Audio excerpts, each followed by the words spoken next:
Yes, I'm actually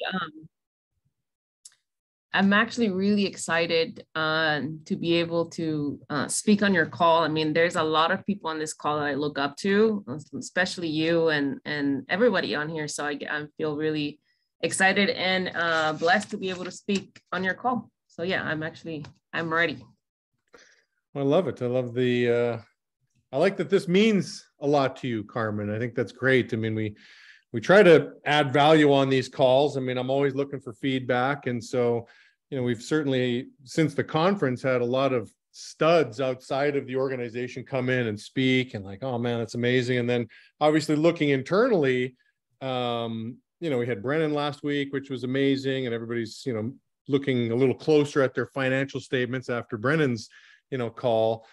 But Carmen, I look at you like sort of quietly sneaking up the rankings here. I say quietly, maybe it's not so quiet to me. And there's some big wires happening in your organization and you're moving up the charts, I mean, I'm looking at some of these wires just to share with you guys. I mean, Jermaine 4 weeks ago got a wire for 51 grand.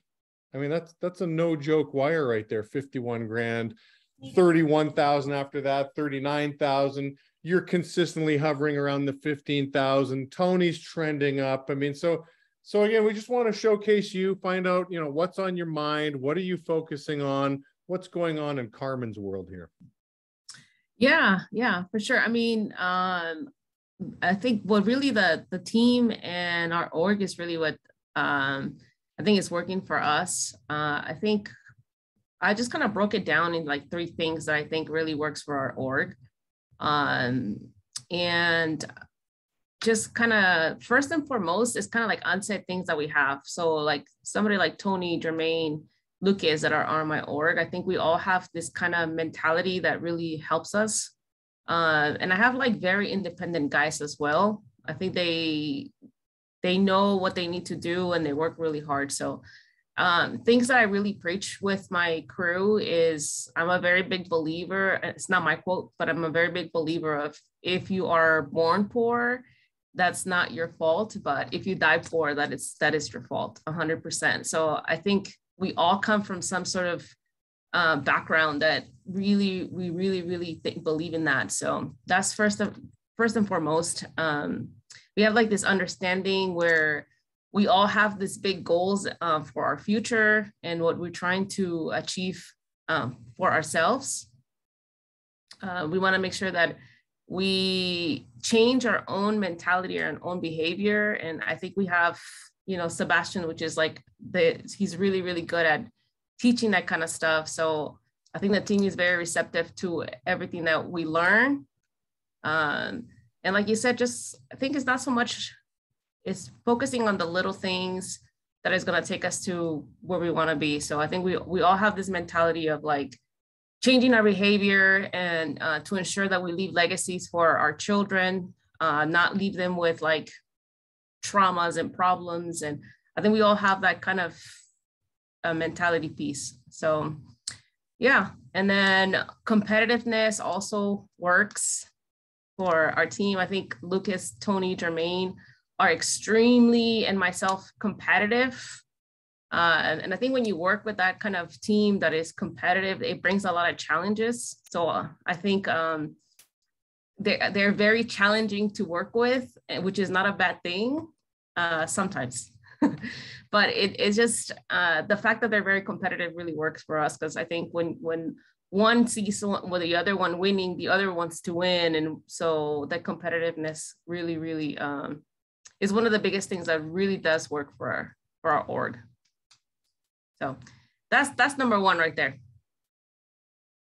Okay. Yeah. And then I think we all also have a goal of what we're trying to achieve as well.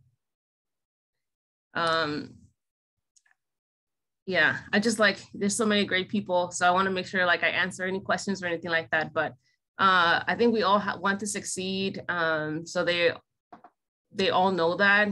I'm also really consistent with my guys, Jamie. Like I'm always consistent with my routines. I'm consistent with my attitude. I'm consistent with my behavior. I think I'm consistent with my routines, no matter what comes our way, whether it's up, whether it's down.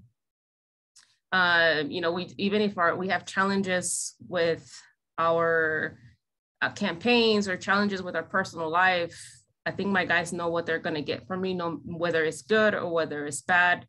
I'm extremely consistent with what I bring, and I just don't fold. And I think they know that too. So they have like a great example in a sense of what I bring to the table for them as well.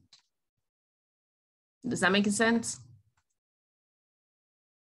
It does. Okay, great.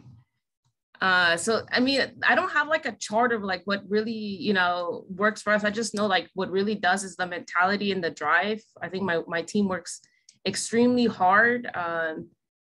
Seeing people like Jermaine being able to hit such big numbers, regardless of the background or whatever it is.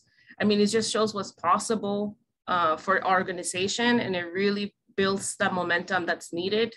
And I think after COVID, we probably all had like one guy, including myself, Jermaine, Tony, and Lucas, and to be able to see them grow, the tenacity that they have, is really what's pushing us, right? So, and I think we're all on the same page of what we're trying to do. So the goal for us is, I would love for Jermaine, Tony, and potentially Lucas to get to the promoting owner next year. My goal is to promote at least 2 more deals and be very close to consultant, if not hitting that consultant. So I think that we all see that's possible if we just put in the effort and that hard work to hit that goal of consultant. And I think it's very doable. I think everybody can do it. And I think that's just the belief that we have that really helps our org. And so that's kind of just transferable onto everybody. Okay. Yeah. And then also, I feel like I'm just rumbling. Does everybody have any questions? Yeah. Well, I've got one in my back pocket I'm loaded with. Okay. If you're ready for question number 1, and that could spawn into a whole bunch of stuff here. Okay. So, yeah, I mean, I think the team knows we're just excited. And then we have like a great people that we can look up to. I mean, we have, of course, yourself, people like Brennan. I mean, he's a stud. I think he does more than what he gets credit for. Like, he really helps my guys as well. Fareed, and of course, Sebastian goes up and beyond. So I think the same thing that goes in your office goes in your org. Like, it takes a whole village to raise one person. And I think it takes everybody to really help you develop your guy. You don't have to do it on your own. So especially like I mentioned, my guys are very competitive. So sometimes they might not get what I'm trying to tell them, but they might take it better from Brendan. They might take it better from Jamie. So I think it's using your resources and the people that are above you or people that are doing really well to help you coach your guys. It takes everybody. Yeah. What were you gonna say, Jamie? Well, I know there's a lot of Lakers fans on this call. I mean, it's just where my Lakers peeps at. Okay, I see some frowns. Okay, a couple nods. All right, so I'm sure many of you have been watching the Redeem Team, on Netflix, which is awesome. Kobe Bryant, 36-0 in the Olympics. And so, it's funny, I watch Kobe. Obviously, I miss Kobe. And I can't help but think of you, Carmen, when I think of Kobe Bryant. What a nice compliment, Ooh. I'd love, yeah. But here's what it is. I mean, I remember at Rising Star, and I didn't know these details. I knew you were kicking butt when you came to Rising Star. Oh, you're running Spectrum. You've got 30 reps. Carmen's kicking butt. What I didn't know is that you only had 7 stores. And so I'm like, Carmen, help me with the math here. Like, a lot of people are asking questions about retail and, I need more territory. And I'm like, you've got 7 stores, but you've got 30 guys. Is that right? And so then you get into the details and you're telling me that, yeah, I run morning, I run 7 days a week, not 5. And I run 2 shifts. I've got a morning crew. So I come in running morning meetings in the morning. Then I got another crew coming later in the day. So our stores are jamming from the time they open till the time they close. And my respect for you just went off the charts. I felt like one of those players in the elevator in Vegas when they saw Kobe going to the workout after they were coming home from being in the nightclub. And so I just want to know, so obviously, again, I put you on a high pedestal with an unbelievable work ethic. I just like to know where that work ethic comes from, because you did allude to it that your team works very hard. I'm sure Jermaine and Tony and Lucas and the crew, they've all got this insatiable work ethic, and I'm sure it just spawns from the top. But where do you get that from? Why do you work so hard at what you do? Yeah, thank you, Jamie. You're the best. But I think it's just when you understand the possibilities that we have, especially for someone like me,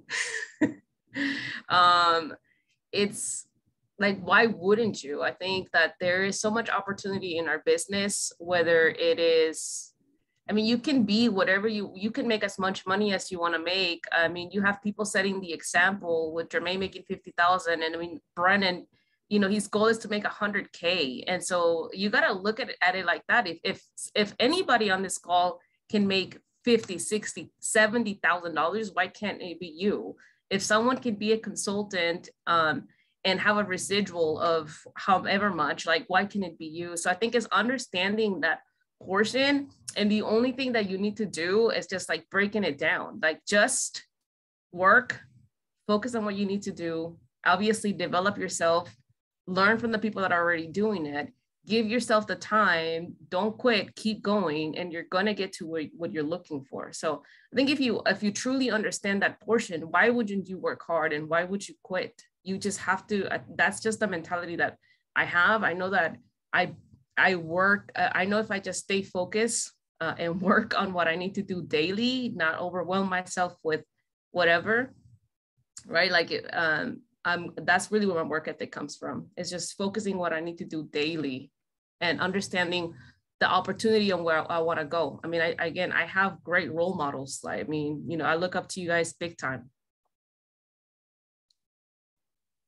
So why, if you're not working hard, like, what are you doing? If you're not winning, then what are you doing? But I mean, that was 7 days a week. I mean, that was, again, 2 morning meetings per day, right? 14 morning meetings you're running. I mean, did you feel like you were going to fry? I mean, like you have to recharge the batteries. I mean, how did you balance all that?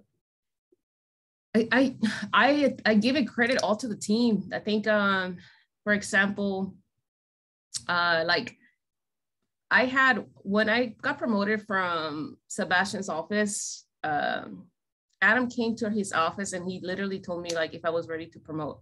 And so, of course, when you get that opportunity, you say yes. So he said, okay, you got to move in 2 weeks. Okay, so he literally came in, he said, you have 2 weeks to move from California to Dallas to take over the market.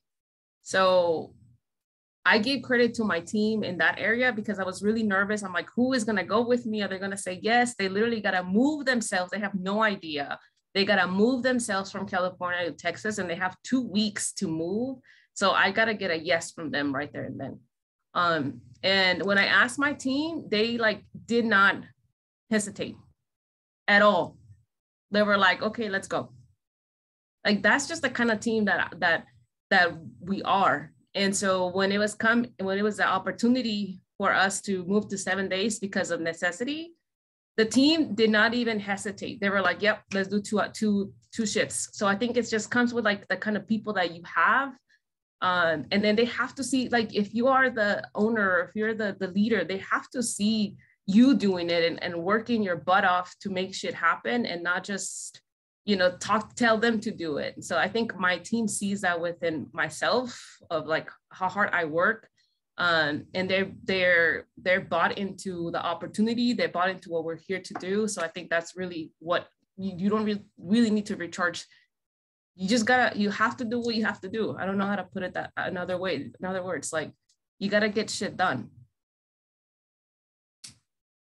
And I mean, you're juggling a lot. You've got children. I mean, in Dallas, he showed me pictures of your new home that you purchased real close to a lake, which is, beautiful. You know, you got a lot going on, Carmen. I mean, so how do you juggle it all? How are you winning on so many fronts? You know, somebody said, if you want something done, give it to a busy person.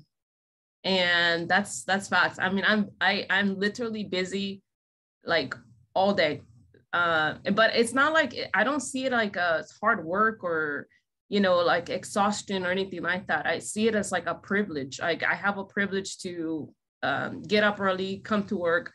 I have a privilege to finish what I need to do, go take care of my mom, go spend time with my mom. And I find that like such a privilege because I always see like, what if she wasn't here? What if, you know, so I look at it like that. And then I think it's just the way I look at things. My children, I don't want to miss events. I want to spend time with them. So it's like, no matter how tired I am, or I think I am, because I really am not, I don't think I could be doing more. So like, I always feel like I could do more. So like, I try to spend time with my children, whatever that may be. I have plans. I just, you know, stay focused and break those things down. Nothing is, you can do a lot of stuff if you just break it down. So, and then just, I mean, why waste time? Why are you wasting time watching, you know, things that are not going to fulfill you or whatever? And I do have a lot of responsibilities, but it's such a privilege for me. That's the way I look at it. Yeah, it's awesome. I think that is a true statement. You want something done, find a busy person. Somebody who's not busy, there's a reason they're not busy. Nobody's asking them to get anything done, right? But the busy people, yeah, they'll find a way to make it happen. Anybody have any questions here for Carmen?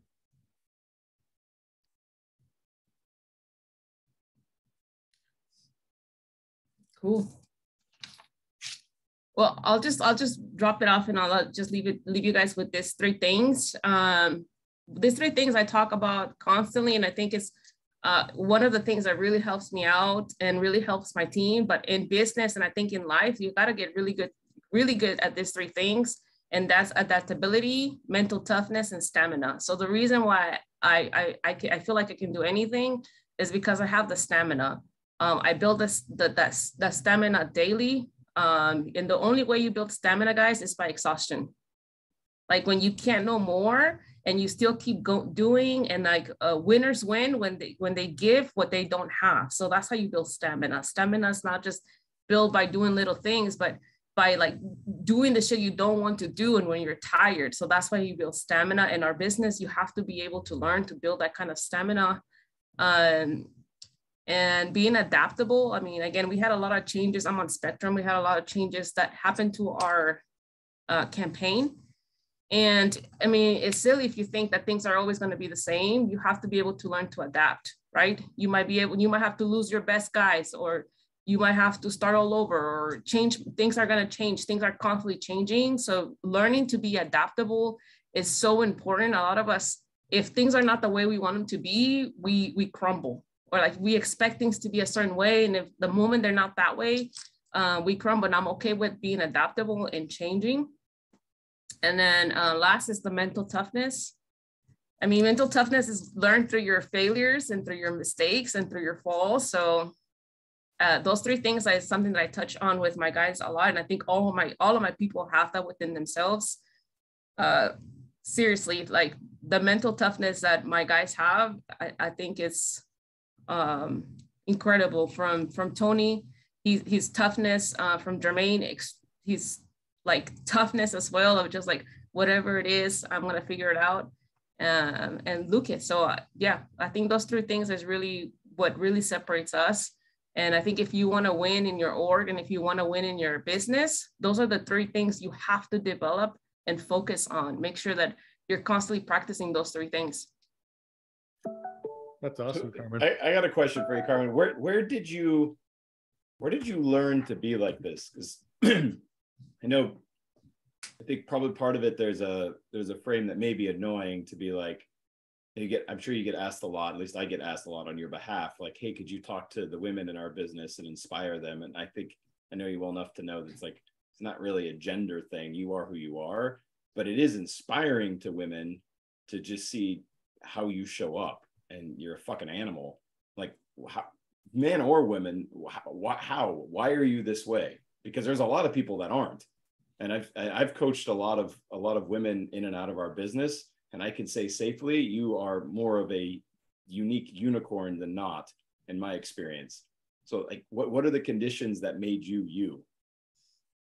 Yeah, I love that question, Sabs. I think I've gone through, like, just personally a lot of things. And like, this is why I say I might not be clear sometimes of what I want, but I know I'm very, very, very clear about the shit that I do not want. So like, I'm extremely clear about that. So when I even feel like it's gonna give me that result that I do not want, it's like, I don't know, motivation comes from wherever. So I think just, and then I just have a drive. I want to win.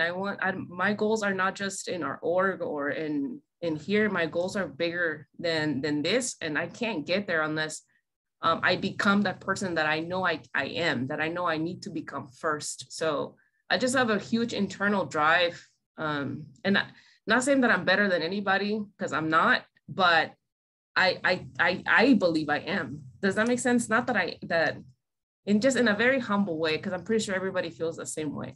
I just feel like I know what I'm capable of, and I know what I can bring to the table. I just need to make sure that I work my ass off to get there first, because nobody wants to hear what you have to say unless you're showing results. Very true. I love it. And did you learn that mindset, or you kind of reflect back and like, yeah, I've always kind of been like that? I think, I think life really shows you a lot of stuff. So I think I've always been like that, because I think the side that I'm very competitive. So that side pushes me. But what is the other option of not winning, Jamie? Yeah.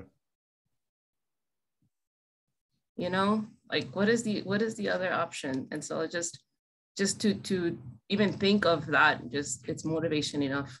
Well, you touched on something that's worth coming back to just very quickly. A lot of times we don't always know what we want. It's a very common thing for people to not know what they want, but generally they know what the fuck they don't want. And so some ways it's easier to coach somebody from that direction.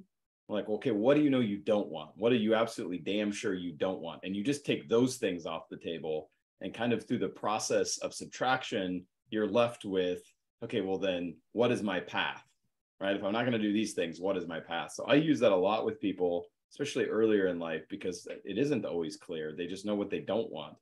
And it's an effective motivation tool, as humans are far more motivated to not lose $100 than they are to make $100, which is, I think, fascinating. But if you understand how the human works, it's a great tool to motivate. That's powerfully said. I agree.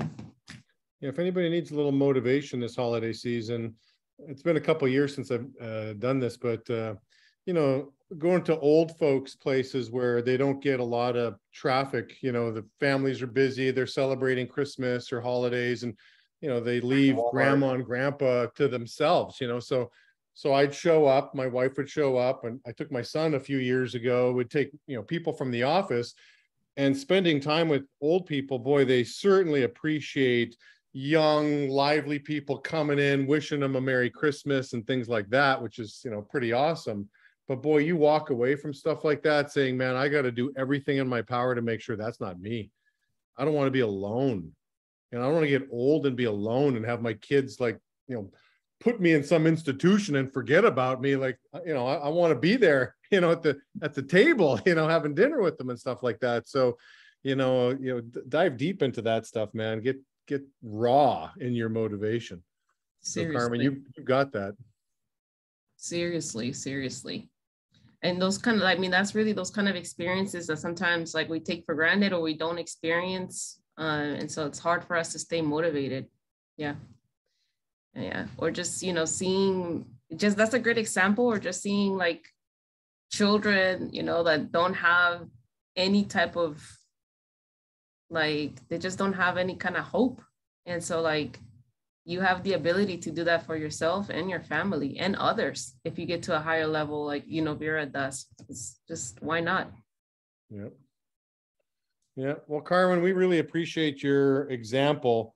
you know, for women and for men. I mean, again, this is not a gender specific thing. You're just a terrific role model, just a great human being. So we thank you for your leadership. And, you know, again, I'm watching you. Keep fighting on your quiet takeover that you're doing with your crew. So obviously we all hear the love that you have for your teammates and stuff like that. So keep it up. We really appreciate it.